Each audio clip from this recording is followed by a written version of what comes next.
उस रात कब्र के अंदर जो हुआ, अगर आप सुन लेंगे तो शायद आज ही अपनी जिंदगी बदल देंगे।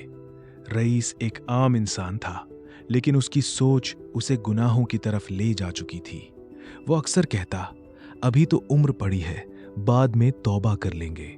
और इसी सोच के साथ उसने नमाज को टालना शुरू कर दिया। झूठ बोलना, लोगों को धोखा देना और उनका दिल दुखाना उसकी आदत बन चुकी थी। उसकी माँ हर रात अल्लाह से दुआ करती, या अल्लाह मेरे बेटे को हिदायत दे दे, लेकिन रईस इन सब बातों को नजरअंदाज कर देता। एक रात जब वो अपने दोस्तों के साथ हंसी मजाक कर रहा था, अचानक उसके सीने में तेज दर्द उठा। उसकी सांसें रुकने लगी। वो घबरा कर बोला, मुझे सांस नहीं आ रही। उसके दोस्त उसे तुरंत अस्पताल ले गए, लेकिन डॉक्टरों ने कुछ ही देर में उसे मृत घोषित कर दिया। ये सुनते ही उसके घर में कोहराम मच गया। उसकी मां की चीखें हर किसी के दिल को चीर रही थी। मेरा बेटा, एक बार आंख तो खोल ले। लेकिन अब बहुत देर हो चुकी थी। जनाजा उठाया गया, लोगों ने नमाज जनाजा अदा की और फिर उसे कब्र में उतार दिया गया। मिट्टी डाल दी गई और धीरे धीरे सब लोग वहां से चले गए। अब रईस बिल्कुल अकेला था। चारों तरफ अंधेरा, खामोशी और डर। अचानक उसे महसूस हुआ कि कोई उसके पास मौजूद है। दो डरावनी आवाजें गूंजी, मन रब्बुका, तेरा रब कौन है? रईस का दिल जोर जोर से धड़कने लगा। वो जवाब देना चाहता था, लेकिन उसकी जुबान जैसे बंद हो गई थी। वो हकलाते हुए बोला, मुझे नहीं पता। इतना कहते ही उसकी कब्र हिलने लगी और चारों तरफ से मिट्टी उस पर दबाव डालने लगी। उसकी सांसें घुटने लगी। वो जोर जोर से चिल्लाया, मुझे बचाओ, कोई तो बचाओ। लेकिन उसकी आवाज सुनने वाला कोई नहीं था। उसे अपनी जिंदगी के हर गुनाह याद आने लगे।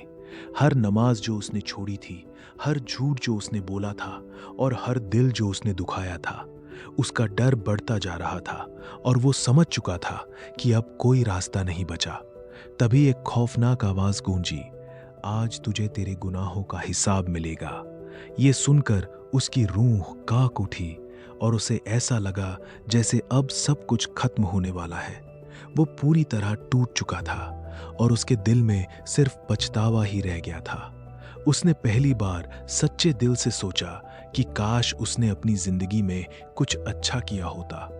अब सवाल ये था कि क्या उसके लिए कोई उम्मीद बाकी थी या उसका अंजाम हमेशा के लिए तय हो चुका था। जब कब्र में अंधेरा बढ़ता गया, तभी एक ऐसा मोड़ आया जिसने सब कुछ बदल दिया।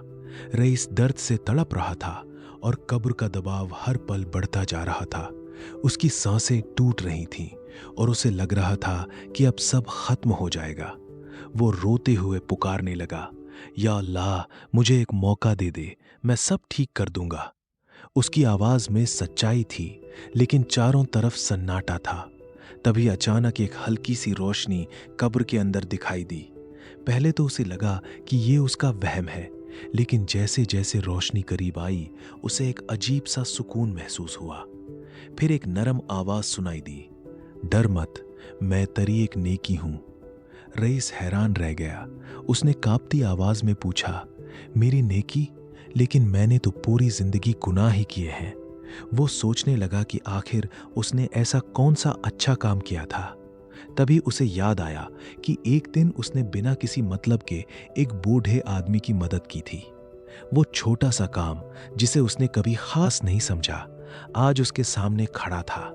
वो नेक की बोली, तूने ये काम दिल से किया था और अल्लाह ने इसे कबूल कर लिया। धीरे धीरे कब्र का दबाव कम होने लगा और रईस की सांसें सामान्य होने लगी।